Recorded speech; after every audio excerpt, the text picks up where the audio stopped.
Sherman right now got a new head coach, Bill Patterson, who came over from Justin Northwest, and he did a good job over there. He's coming in taking over a program from Gary Kinney.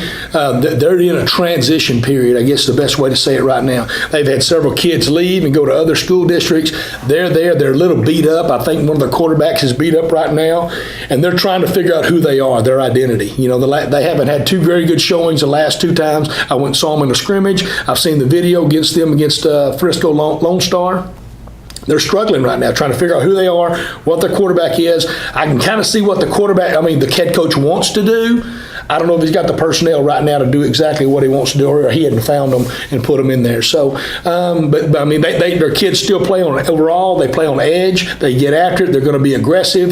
They just hadn't had the playmakers, or they got some young kids in there now that are trying to be the playmakers that haven't done it yet. So they've got to kind of grow up. We know Sherman's always had athletes, and they're always going to have some athletes, but they're trying to figure out some of their young talent, you know, who's going to fill this spot and that spot, and he's just trying to put his stamp on them. And again, it's a transition period. I mean, and that's not to say this week they may come out and play lights out, but they're playing some inexperienced at quarterback, running back, a kid they've had back there, and they run a couple of them. They got a big offensive lineman that was committed to A&M. He's no longer. He's now going. I think he's committed to Kansas.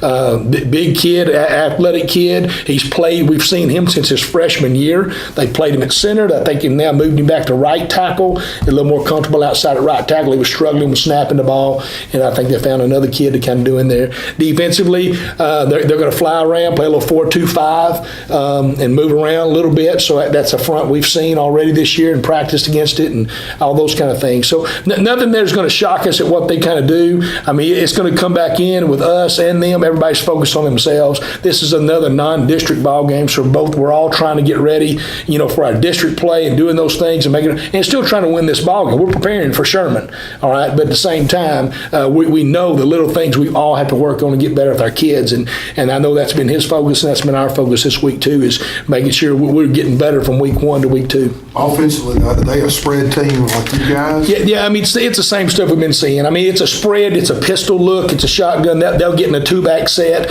They want to run. We're doing some of the H-back hybrid stuff where you're kicking out. Their main 2 plays are going to be inside zone and an H counter. H counter means that little fullback in the backfield that wraps up in there. So they'll pull one lineman, they pull him and wrap. So it's a counter power play. So they're trying, right now with the struggle, they're trying to slow the clock down. They're not going to be a fast tempo. They have some moments where they try to do that, but really they want to slow the clock, milk the clock, run it a lot like Mickey tried to do last week and did last week with Rockwall Heath.